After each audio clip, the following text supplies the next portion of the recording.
జై శ్రీకృష్ణ. అందరికీ శుభోదయం. ధనుర్మాసంలో 17వ రోజు గోదాదేవి మనకు అందించిన 17వ పాసురం. అంబరమే తண்ணీరే సోరే అరం செய்யும் எம்பெருமான் நந்தகோபால எழுந்திராய் கொம்பனார்க்கெல்லாம் கொழுந்தே குலவிளக்கே எம்பெருமாட்டி யசோதாய் அறிவுராய் அம்பரமூடறுத்து ஓங்கி உலகளந்த உம்பர்கோமானே உறங்காதெழுந்திராய் செம்பொற்களலடி செல்வா பலதேவா ఉంబియుం నియమురంగ ఏలోరెంభావాయ్. ఈరోజు కూడా ఆచార ప్రధానమైనటువంటి పాసురం. అంతేకాకుండా దానము యొక్క వైభవాన్ని ప్రతిబింబించే పాసురం. గోపికలు నందగోప భవనములోకి ప్రవేశించారు. అక్కడ ఒక పెద్ద గదిలో వరుసగా నలుగురు 4 మంచాల మీద పవళించి ఉన్నారు. వారు నందగోపుడు, యశోదమ్మ, బలరాముడు, కృష్ణ పరమాత్మ. వీరు నలుగురికి మేలుకొలుపు పాడుతున్నారు గోపికలు. మొట్టమొదట ఎవరు ఉన్నారంటే నందగోపుడు. నందగోపుడంటే ఆచార్యులు. ఆచార్యులను మొదట మనం ప్రార్థిస్తే ఆచార్యులు మనకు పరమాత్మను చేరుకునే మార్గాన్ని సూచిస్తారు. అందుకే ఆచార్యుల స్థానంలో ఉన్న నందగోపుని మొదట స్తుతిస్తూ ఉన్నారు. నందుడు పెద్ద దాన గుణము కలిగినవాడు. వస్త్రదానము, అన్నదానము, జలదానము, ధనమును ఎంత దానము చేస్తారంటే అంతకు మించిన వారు ఇంకెవ్వరూ లేరని పాడుతున్నారు గోపికలు. దానమనగానే మనకు గుర్తుకు వచ్చేది రంతిదేవుడు, శిబి చక్రవర్తి, దదీచి, కర్ణుడు మొదలైనవారు. కానీ మనం ఎక్కడ కూడా నందుని గురించి వినలేదు. కానీ ఆండాళ్ళ తల్లి నందుని గురించి కీర్తిస్తూ ఉంది. ప్రతి కార్యము వెనుక ఒక కారణం ఉంటుంది. ఉదాహరణకు ఎన్నో ఆభరణాలు చూస్తాం. కానీ ఆభరణాల వెనక ఉన్నది బంగారం. బంగారం ఉంటే కదా రకరకాల ఆభరణాలుగా మలుస్తారు. కాబట్టి కార్యము నుంచి కారణము ఊహించగలుగుతాం. అలాగే బిడ్డల ప్రవర్తన, ఆలోచన విధానాన్ని చూసి తల్లిదండ్రుల ప్రవర్తన, స్వభావాన్ని ఊహించవచ్చు. తండ్రికి మించిన అద్భుతమైన దానగుణము మన శ్రీకృష్ణ పరమాత్మలో చూసాం. ఎక్కడ అని అనుకుంటే నిండు సభలో.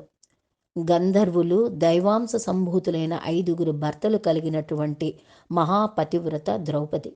కులస్త్రీ, అగ్ని నుండి ఆవిర్భవించినటువంటి మహాసాధ్వికు బంధుమిత్రులు, పెద్దలు, గురువులు ఉన్నటువంటి నిండు సభలో వివస్త్ర చేసి అవమానిస్తుంటే నన్ను ఎవరు కాపాడుతారని అర్థించి, శోషించి, శోకించి నీవే తప్ప నన్ను అన్యులు కాపాడేవారు లేరు అని కృష్ణ పరమాత్మను ప్రార్థిస్తూ శరణాగతిని కోరింది. మన సమస్యలను విని మనకంటే దుఃఖించేవారు ఉన్నారంటే అది పరమాత్మ ఒక్కరే. దానం అనేది ఎలా ఉండాలి అంటే మనం ఇచ్చేటటువంటి వస్తువు ఎదుటివారికి శ్రేయస్సు కలిగిస్తూ ఉపయోగపడేదిలా అయి ఉండాలి. అలాగ శ్రీకృష్ణ పరమాత్మ ద్రౌపదికి వస్త్రాలు ఇచ్చి కాపాడారు. ఇక్కడ శ్రీకృష్ణ పరమాత్మ వస్త్రాలను ఇచ్చేటటువంటి కార్యము కనిపిస్తుంది. ఇది లోకమంతటికీ తెలుసు. అయితే దీని వెనుక ఉన్న కారణము ఏమిటి అంటే ఇటువంటి సంస్కారము కృష్ణ పరమాత్మకు కలగడానికి కారణం తన తండ్రి నందగోపుడు. కురుక్షేత్ర రణరంగంలో డస్సిపోయి ఉన్న గుర్రములకు శ్రీకృష్ణుడు భూమి నుండి గంగను తెప్పించి గుర్రములకు జలదానము చేశారు. ఎంత పెద్ద జలదాత మన కృష్ణ పరమాత్మ. జలదానం చాలా విశేషమైనటువంటిది. కాదనకుండా విరివిగా అన్నదానము, వస్త్రదానము, జలదానము చేసిన ఓ నందగోపయ్య మేలుకోవయ్యా అని కీర్తిస్తుంది ఆండాళ్ళ తల్లి మొట్టమొదటగా. తరువాత వరుసలో యశోదమ్మను చూసి ఎంతో సుకుమారంగా లేలేతగా కనిపిస్తుంది గోపికలకు. అమ్మా, నువ్వొక మంగళ దీపానివి ఈ యాదవ కులానికి. ఇంతటి కీర్తిని ఈ యాదవ కులానికి తీసుకువచ్చింది నువ్వేనమ్మా ఓ యశోదమ్మా అని అంటున్నారు. ఆమె యొక్క పుణ్యముల పంట శ్రీకృష్ణ పరమాత్మ. కృష్ణుని సేవలో తన జీవితం ధన్యము చేసుకున్న ఓ యశోదమ్మ నిద్ర మేలుకోమ్మా అని నిద్ర లేపుతున్నారు గోపికలు. తరువాత కృష్ణ పరమాత్మ చిన్న బిడ్డ కనుక తల్లి పక్కనే నిద్రపోతూ ఉన్నారు. స్వామి యొక్క చిన్న పాదం గులాబీ రంగులో లేలేతగా కనిపిస్తూ ఉంది. స్వామి ఈ పాదముతోనే కదా వామనుడిగా లోకాలని కొలిచావు అని నమస్కరిస్తూ ఉన్నారు ఆండాళ్ గోష్ఠి. స్వామికి మేలుకొలుపు చేస్తున్నారు.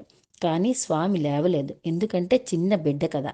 అందుకని ఇప్పుడు స్వామి అన్నగారు బలరాముని మేలుకొలుపు చేద్దామని అన్నారు ఆండాళ్ తల్లి. కంబళి సందులో నుంచి బలరాముని కాళ్ళు కొద్దిగా కనిపిస్తున్నాయి. ఆ కాళ్లకు బంగారము అందె ఉంది.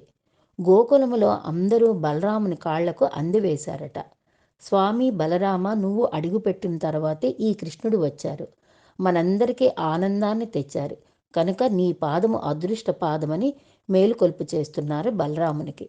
ఇలా నలుగురికి మేలుకొలుపు చేసిన పాసురం ఇదే.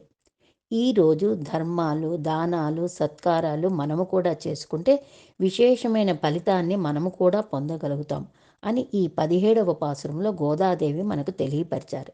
లోకానికి శుభాన్ని చేకూర్చేటటువంటిది ఈ శ్రీవ్రతం. ఆండాళ్ తిరువడిగళే శరణం.